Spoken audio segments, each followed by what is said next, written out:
Hi! Sometimes when you travel, strange, unusual, uncommon or even creepy situations happen. And that's exactly what I want to talk about today.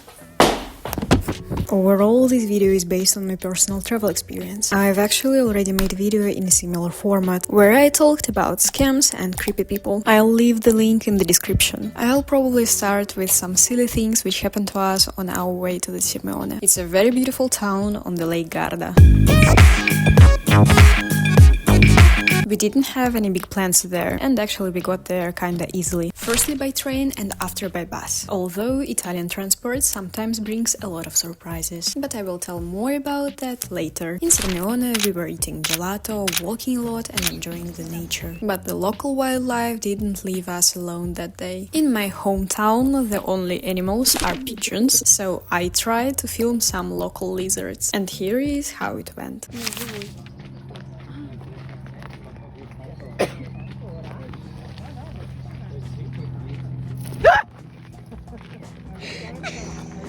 It was the chain. The lizard scared me, I scared the lizard and me scared my friend, and all together we scared other tourists. Not my fault, actually. Right after that, we kept walking, and my friend told me that seeing a lizard is a sign of good luck. Then I reasonably asked, what means if I shitted my pants because of the lizard, and this small moment happened. Обосраться от него, это к чему знак?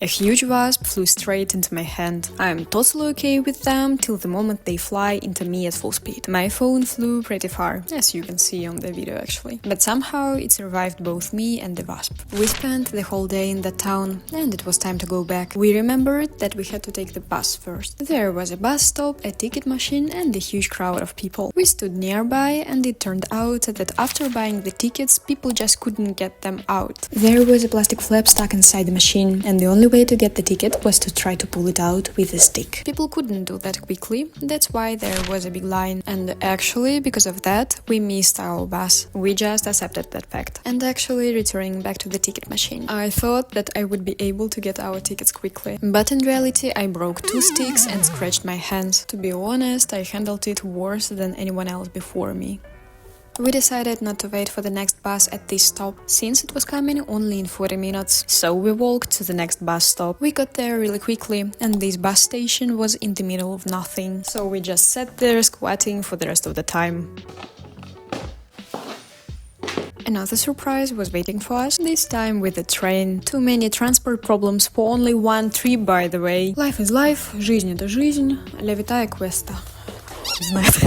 The ride home should have taken only an hour and a half, but it ended up taking 4. After about half an hour, something happened on the tracks and the train just stopped. We were already tired from walking all day, but after this situation, completely exhausted. Venezia, Santa Lucia con destinazione San Donà di Piave, Treviso, Udine, Portogruaro, Roma sono pregati di portarsi in testa al treno. Grazie.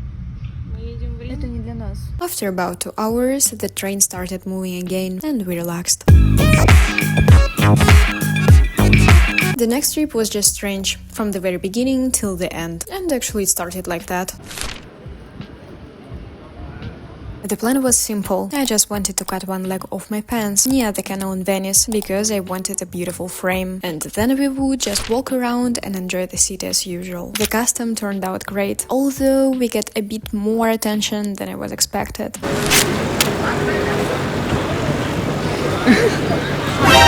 А что не смотришь?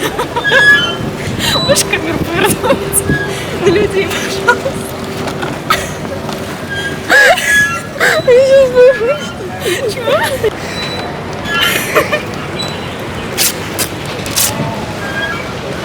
Да, неформально. But that's fine, even stranger situation happen on the streets, right? Right. A bit later we met Avatarang. It was kinda impressive. Water. Avatarang.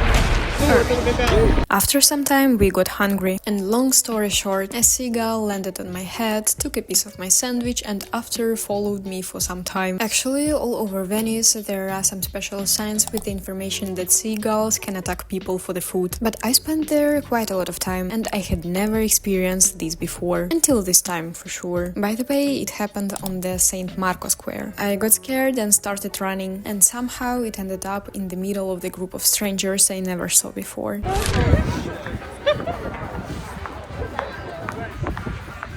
Я к тебе подходить не буду. The seagull was still chasing me, and people from this group were running away, like I was the problem. Actually, I was. So yeah, the conclusion: be careful with the birds.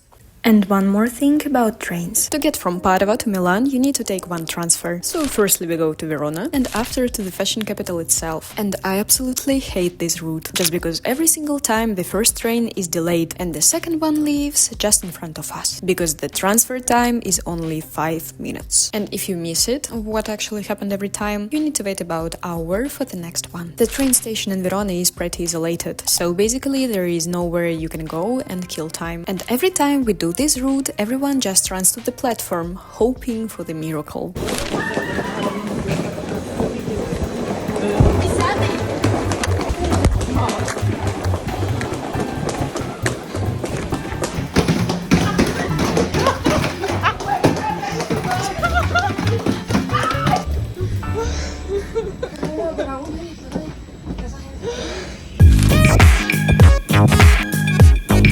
Honestly, our trip to Budapest was kinda calm, but still there are a couple of stories I would like to tell. The first one is about thermal baths, because it was really important for us to go there in this city. It was a local and non-touristy pool, and when we came there it turned into some kind of maze, because the building was divided into several sections with different categories and entrances. We had already changed our clothes and were about to go to the pool when the woman stopped us and said that we are going in the wrong way, and she pointed to us the direction where exactly we needed to go. But after that we kept walking in circles, and of course we asked some people for the help, 3 people, and each of them showed us the different direction. Yeah, and actually we couldn't find any stuff for all this time we were walking in this place. So at some point we started walking wherever we can, because actually it already took us a lot of time and we were a bit annoyed. In the end, going somehow through the corridor, we ended up in the hallway where some old man, absolutely naked, was getting the massage. I mean, we were absolutely embarrassed and we immediately went back. The thing is that we completely didn't open any doors. I mean, we were just walking straight most of the time. But later it turned out that visitors were just walking through the space to go further. I think it's a bit weird.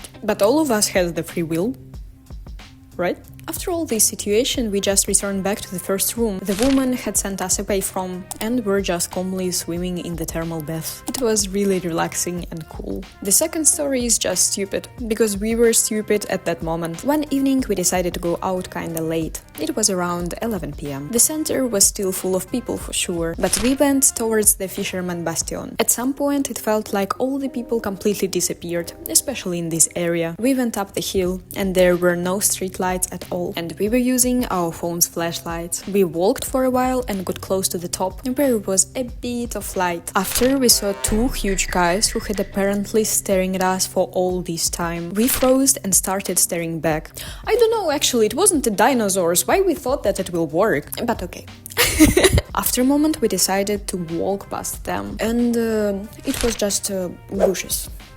2 big bushes. Sometimes that might happen. Actually, this time I was really happy that it was just the nature. My birthday is in summer. A small fact. Someone once told me that my name literally means Greek. I'm Elena, by the way. So that's why I decided to celebrate my birthday in Greece, on the Corfu island. And long story short, there we were scammed a few times, but most of the time we were just embarrassed by ourselves. Let's start from the beginning. We used Booking to find the place to stay. Some services sometimes give discounts for special occasions. I had already booked everything, and then the message box popped up in the app. I literally wrote, My birthday is on 5th June, but it turned out that I just sent this message to the owner without any context. Let's be honest, it just looks stupid. So we just laughed and forgot about that. When we checked in, of course, we met the owner. And the first thing she said to us was, "Who is Elena, whose birthday is on 5th June?" I was like, oh no. I mean, I really hope that she forgot about that. It's just cringe. This woman was incredibly nice and even gave me the small gift.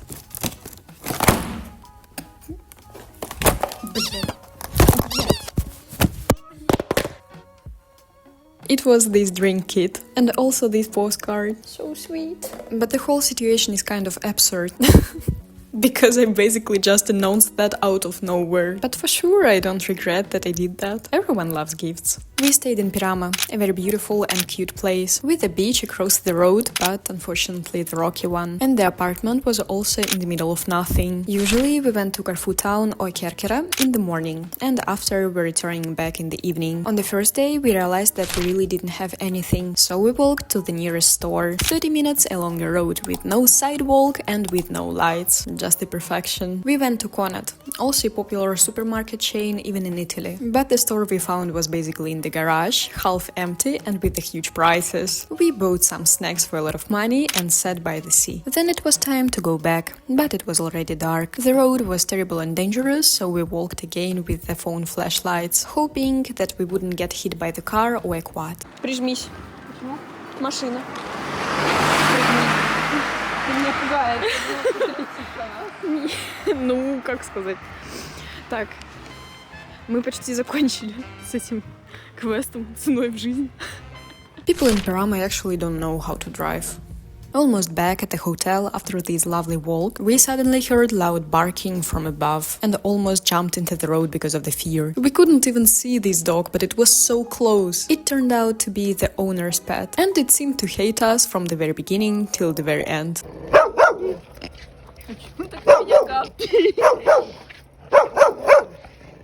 Тявкилка. Какой ты злой. Great way to end the day. No sarcasm actually, because we were alive. Now the unpleasant part. The beach near our hotel was rocky. It was clean and okay, but we really wanted to get to a sandy one. Public transport on Corfu is absolutely terrible, so without a taxi there were no way to reach this place. I think I tried to call a taxi for about 40 times, but it wasn't working. We were already in Kerkera, Carrefour Town, but I kept trying to use the app. And at some point it worked. For 40 euro we could reach the place we really wanted. We sat in the car, and honestly the driver seemed a bit off, but polite. He wasn't driving safely, and at the very end he went up on the mountain, even with the fact that we needed a beach. When he realized that, he started apologizing and watching our reaction really carefully. We immediately said that it was fine, but I said that because I thought that the price was fixed and we wouldn't have to pay extra for his mistake. Finally, when we arrived, the price was twice as much. It depended on time, which we didn't know, and the driver was clearly dragging it out. At some point he noticed that I was filming out the window and suggested stopping. I agreed, because I thought that the price was fixed. I got some nice videos, but then he kept offering us to stop every couple of minutes. We politely said no, but he was asking again and again and was slowing down. For sure there is nothing special in this situation, but it was kinda sad because of the behavior of the driver. Because for sure he was polite and seemed kind, but he was doing everything on his purpose. Not respectful. When it was time to go back, we somehow managed to catch another car. During this time we had already been waiting for the bus for about an hour on the heat. Otherwise I think we would have slept on the beach. The new driver started the offer even before we got into the car, and he was very obviously stretching the time. But now we understood how it worked, so we directly asked him to take us home as fast as possible. He got really annoyed after this, and the whole ride it was feeling the tension. And not a great guy, again. And finally my favorite story. You know, I always wanted to go to the nudist beach, out of the curiosity. And that day the universe heard me, but just in a very bad way. Hear me out. Right after the first failed taxi, we ran to the beach. But before, I asked my friend to make some pictures of me. We walked along the shore towards mountains, because the view there was amazing. We reached the very end, started making the photos, and everything was great. Then suddenly I turned my head, after we already made some pictures, and saw the naked part. And well, not just that actually. I was so confused when I saw that. Like, what should I do now? So yeah, it turned out that we were making the pictures right in front of the naked people. I for sure couldn't show you these photos, but on this one you can saw my reaction. And no one said anything to us. Like, for example, I don't know, can you stop, please? Because they were already staying there even before we came. Later, when we were already sitting on the basic beach after this photo shoot, I reasonably asked, how were we supposed to know that the previous beach wasn't the usual one? And literally the next seconds in the photos I saw the rocks with the huge sign, nudist beach. We were just completely blind and inattentive. So yeah, that was my stories. Even though this is already part 2, I still have a lot of different situations. Here are my social media links, and thank you for watching. Bye!